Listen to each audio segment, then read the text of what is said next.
بسم الله الرحمن الرحيم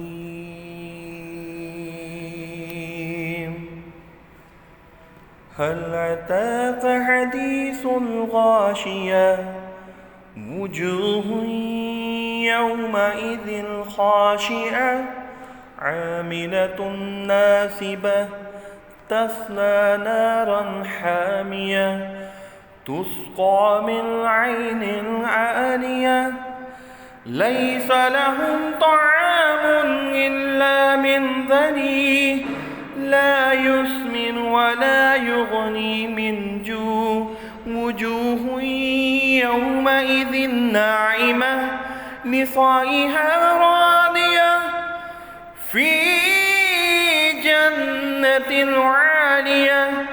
لا تسمع فيها لاغية فيها عين جارية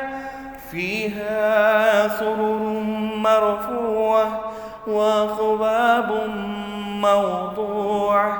ونمارق مصفوفة وزرابي مبثوثة أفلا ينظرون إلى الإبل كيف خلقت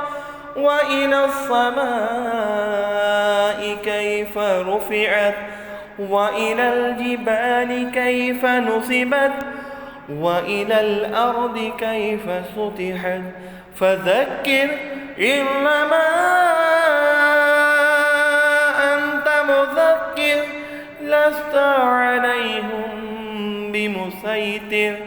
إلا من تولى وكفر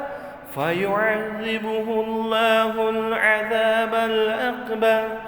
إن إلينا إيابهم ثم إن علينا حسابهم.